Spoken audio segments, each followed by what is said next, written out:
менің балам ет жемейді дейді. Ол біріншісі. Ол бала тәттіге құмар немесе ұнды тағамдарға құмар болып келеді. Тәттіні мүлдем шектеп тастайтын ата-аналар бар.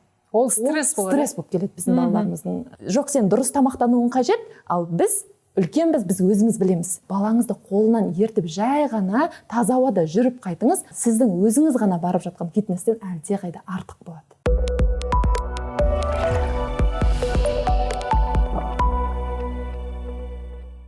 Сәлем достар, денсаулық каналына қош келдіңіздер. Біздің каналға тіркеліңіздер, лайк басып, комментарий жазуды ұмытпаңыздар. Бүгін бізде кезекті түсірілімнің алаңын ұсынған Аланда медициналық орталығына алғысымызды айтамыз. Ал бүгін менде қонақта жалпы тәжірибелік дәрігер, нутрициолог, диетолог Гүлбала Таймақанқызы. Гүлбала Таймақанқызымен біз бүгін балалар неге бір түрлі тамақ жейді, жалпы балалар неге тәттіге құмар деген аналарды әсіресе толғандыратын тақырыпты қозғамақпыз. Гүлбала, сіздің неше балаңыз бар? 2 балам бар. 2 балаңыз бар. Олар тәттіге құмар ма? Алғаш үлкен қызым құмар болатын бастапқыда, дәл қазір жоқ. Сіз үйреттіңіз, иә? Тәттіден бас тартуға. Тәттіден бас тарту емес, тәттіні өз мөлшерінде қолданады, бірақ егер алдында тәтті тұратын болса, былай жабыспайды ол тәттіге. Ол жай ғана кәмпит тұрса бірден оны алмайды. Жай ғана қарапайым қарайды, егер керек болса 1-2 данасын жеуі мүмкін, бірақ қатты тәттіге құмарлық деген ол баламда қазір жоқ. Балаларыңыз ет жейді ме? Ет жейді, иә. Бізде мысалы көп аналарды толғандыратын мәселе, балаларымыз ет жемейді, немесе белгілі бір тағам түрін ғана, спагетти, болмаса қарақұмық, немесе пицца мен фриді ғана сұрай беретін балалар бар. Енді жылап, басқа тамақ жемегеннен кейін амалсыз соны күнде алып беретін ата-аналар да бар. Бұл дұрыс па, жоқ па, баланың денсаулығына қалай әсер етеді? Өте жақсы сұрақ. Өйткені осыған дейін де қаншама маған келген пациенттердің көбісі балаларын алып келеді. Менің балам ет жемейді дейді. Ол біріншісі. Не үшін ет жемейді? Өйткені ол бала тәттіге құмар немесе ұнды тағамдарға құмар болып келеді. Ол бірінші себеп. Екінші себеп ағзасында паразиттардың көбейіп кетуінен болып жатады. Паразитке тексерілу керек, иә? Әрине, егер мүмкіндік болып жатса, қарапайым өз емханасына барып паразитқа тапсырып көрсе болады анализ. Енді қараңыздар, жалпы паразитке анализ тапсыруды қысқаша айтыңызшы. Біз ойлаймыз, паразит жаңағы қарапайым қан талдауымен жаңағы кал деп айтып жатамыз ғой, соны тапсырса, үлкен дәретін тапсырса жеткілікті. Ары қарай өздерінің дәрігерлері айтатын болады, не істеу керек, қандай препараттар егер ішу керек болатын болса айтады.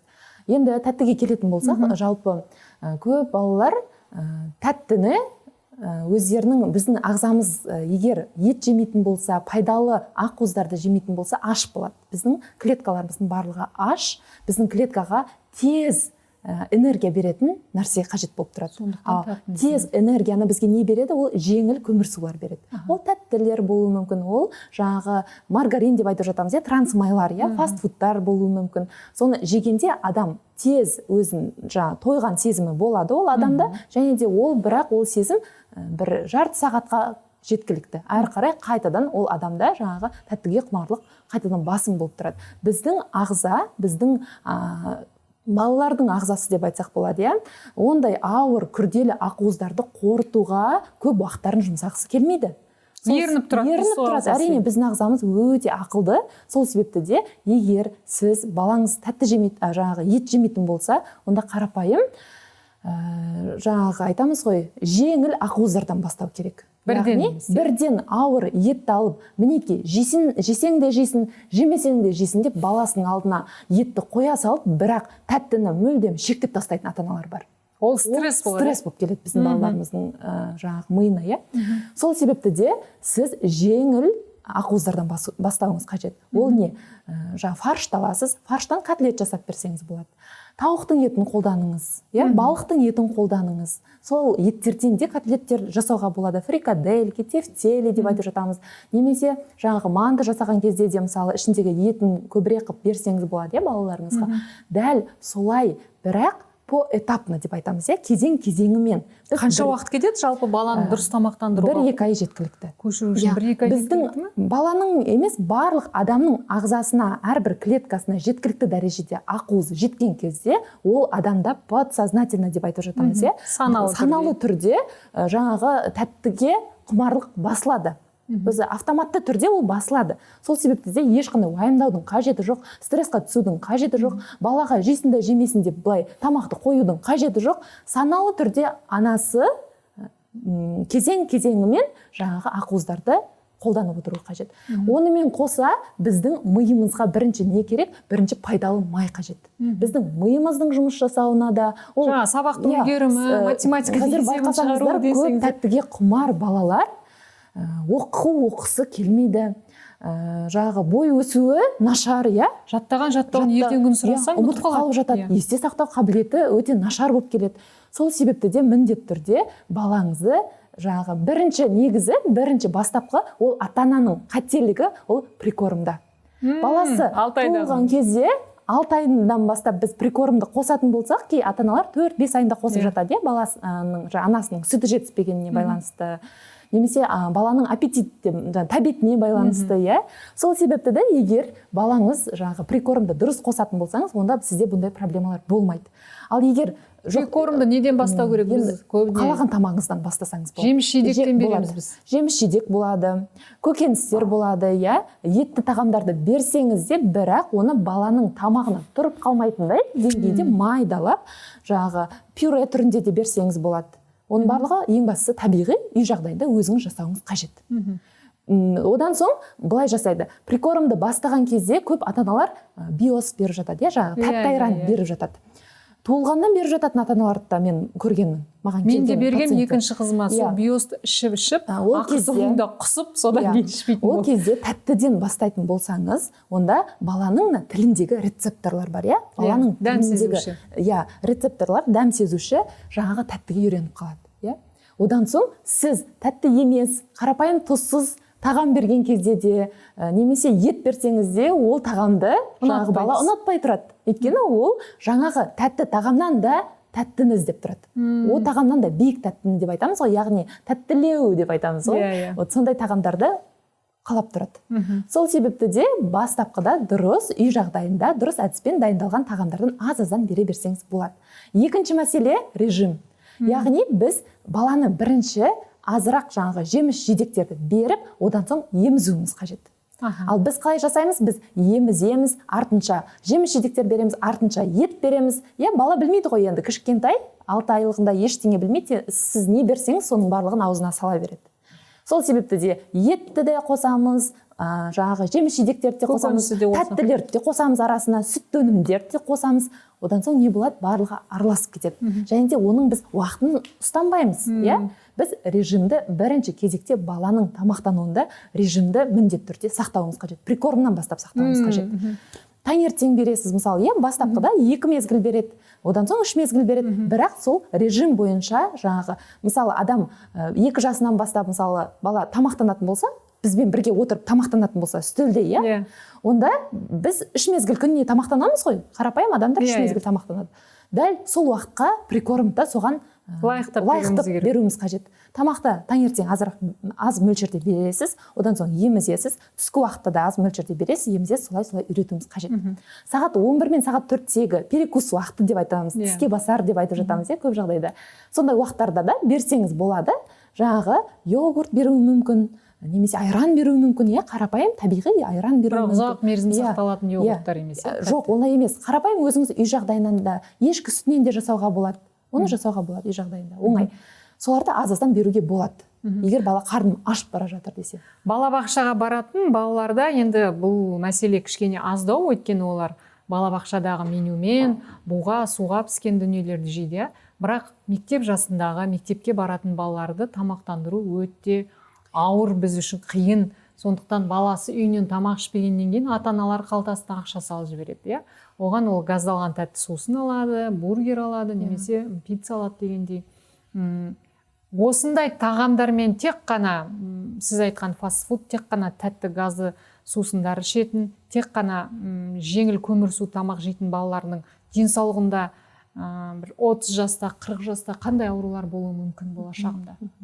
Біріншісі ол әрине қант диабеті. Қант диабетіне инсулин жоғарылап кеткен кезде біз мысалы әрдайым тәтті жейтін болсақ, біздің ағзамызға баратын глюкозаның деңгейі көтеріліп кетеді. бізде мына ағзамызда ол гормондар толыққанды қорытылып бітем дегенше бірнеше сағаттар өтеді. Ал біздің ағзамызға әр жарты сағат сайын глюкоза түсе беретін болса, бізде инсулин резистенттілік деп айтып жатамыз, кей жағдайда жаңағы инсулин өзінің бөлуін тоқтатады. Яғни аз мөлшерде бөледі, толыққанды біздің қандағы глюкоза бүкіл ағзаларымызға тарамайды. Сол себепті де ол жерде бізде қант диабетіне алып келуі мүмкін. Біріншісі. Екіншісі, әрине, ол артық салмақ. Артық салмақ болғаннан кейін артық аурулар да байып. Артық аурулар да әрине өте көбейіп кетуі мүмкін. Сол себепті де бастапқыда міндетті түрде бірінші режим деп айттық, екіншісі тамақтың жаңағы сапасы. Тамақтың сапасы. Біздің ата-аналарымыз біз баламызға тәтті жаңағы пайдалы тамақты қойып қоямыз да, бірақ мына жақта өзіміз не істейміз?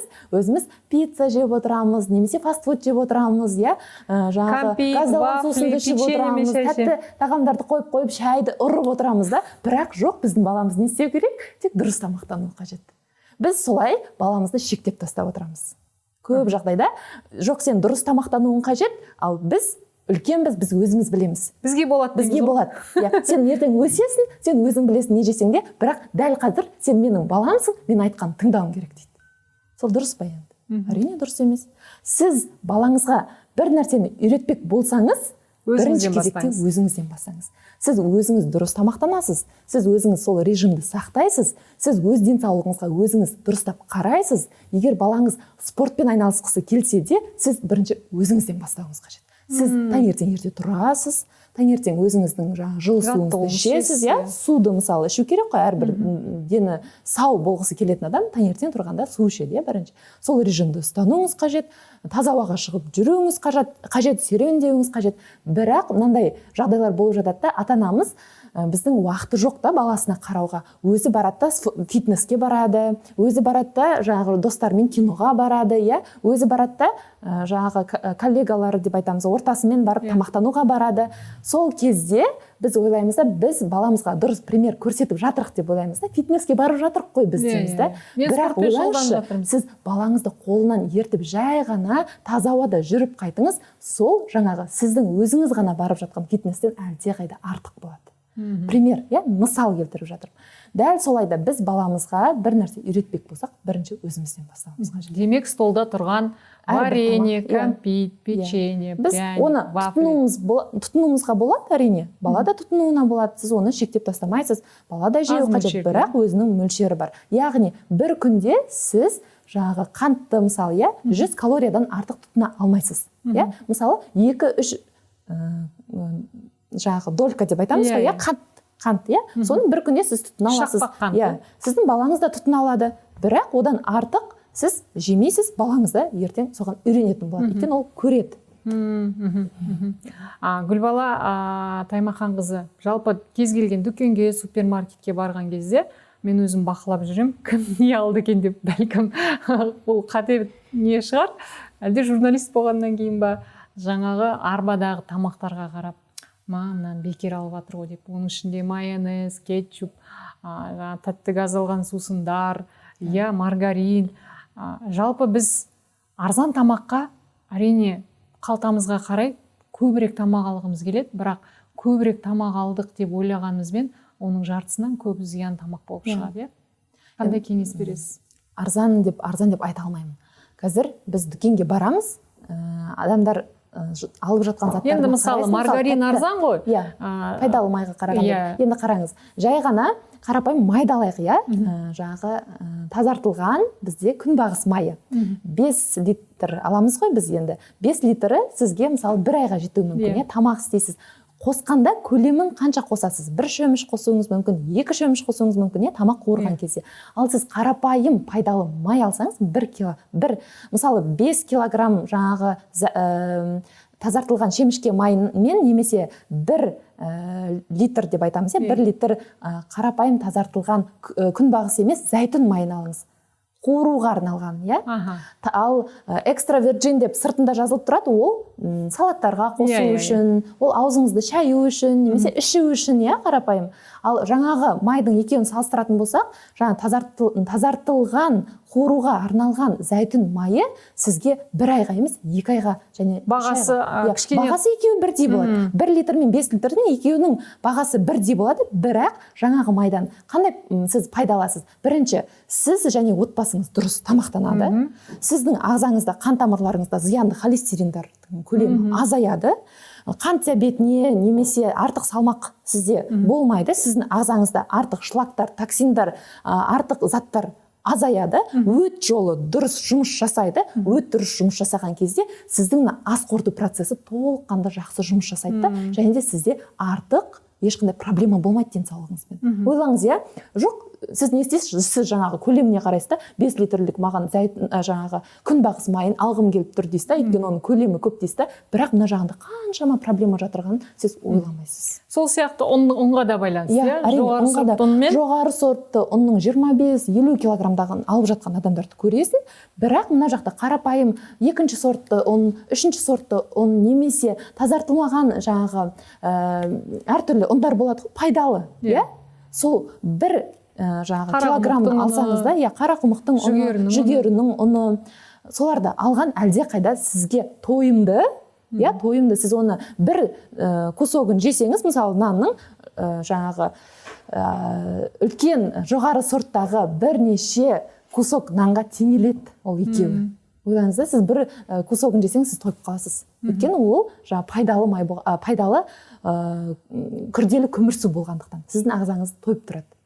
Дұрыс режимге үйренбеген баланы 10 жаста, 13 жаста, 15 жаста мысалы, ересек ұлдарды, қыздарды дұрыс тамақтануға қалай үйретеміз? Қалай ауыстырамыз? Ата-ана сонда шектеп қоямыз ба, ақша бермейміз бе, мүлде алмай қоямыз ба, не істеуге болады? Неден бастасақ? Мүлдем шектеп тастауға болмайды. Мүлдем шектеп тастасаңыз, сіз балаға кері әсерін бересіз. Жау боласыз. Жау боласыз. Бала не істейді? Бала барлық нәрсені керісінше істегісі келіп тұрады. Мысалы, сіз бір нәрсені болмайды десеңіз, дәл сол нәрсені ол бала қалап тұрады. Сіз мысалы фастфуд болмайды дейсіз, бірақ ол баланың түбікі ойы, мен ана фастфудты қалай жесем екен деп ойлап тұрады. Дәл сол себепті де сіз айтасыз, балам, жеуге болады, же, бірақ өз мөлшерінде же. Ондай көлемінде сіз қоя алмайсыз, сіз қалай оны өзгертесіз? Мысалы, сіз бір аптада 7 күн жейтін болсаңыз, балам 2 күн жемеуге болады. Солай азайтамыз. 2 күн жемей ақ қояйық, оның орнына пайдалы тағам жеп көрейік, қалай болады екен? Неге біз күнде осы тамақты жейміз? Алмастырып көрейік. Былай жасап көрейік. Мүмкін сол сіздің айтып отырған фастфудыңызды үй жағдайында қарапайым өзіміз жасап көрейік. Пайдалы, мысалы, майонез деп айтып жатамыз, орнына қаймақ қолданыңыз. Қарапайым ішіне салынатын котлет, мысалы, кетчуппен салынады, бірақ сіз оны қызанақ қойып, жаңағы котлетті өзіңіз үй жағдайында фаршпен жасап, пешке пісіріп алыңыз. Жасаңыз, неге ерінесіз? Мысалы да, уақыт жоқ дейді қазір аналар. Уақыт жоқ болғанда сіз ол нәрсенің барлығын жаңағы жексенбі, сенбі күндері бар ғой, сол кезде біз дайындап жаңағы мұздатқышқа салып қойсақ болады. Қатырып, сіздің күнделікті жасап жатқан тамақ сіз күнде жасайсыз ғой, жарты сағат, 1 сағат уақытыңыз кетеді ғой. Сол уақытта да дәл сол тағамдарды жасап қойыңыз, бала оны сүйсініп жейді.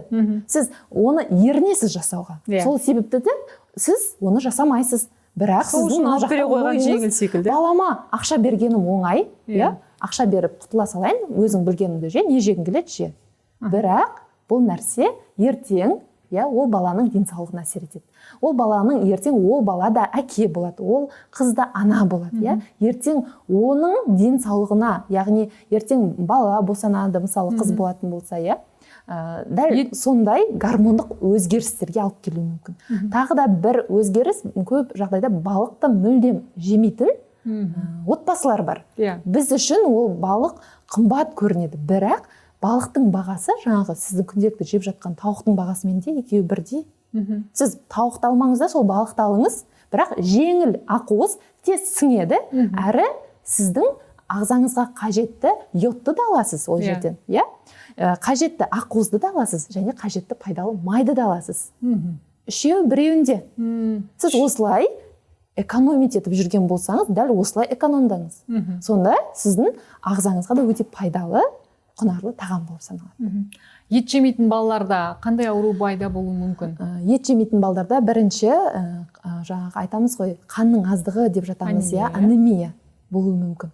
Ол жаңағы сыртынан жай ғана сіз гемоглобин тапсырсаңыз, жоғары болып тұруы мүмкін.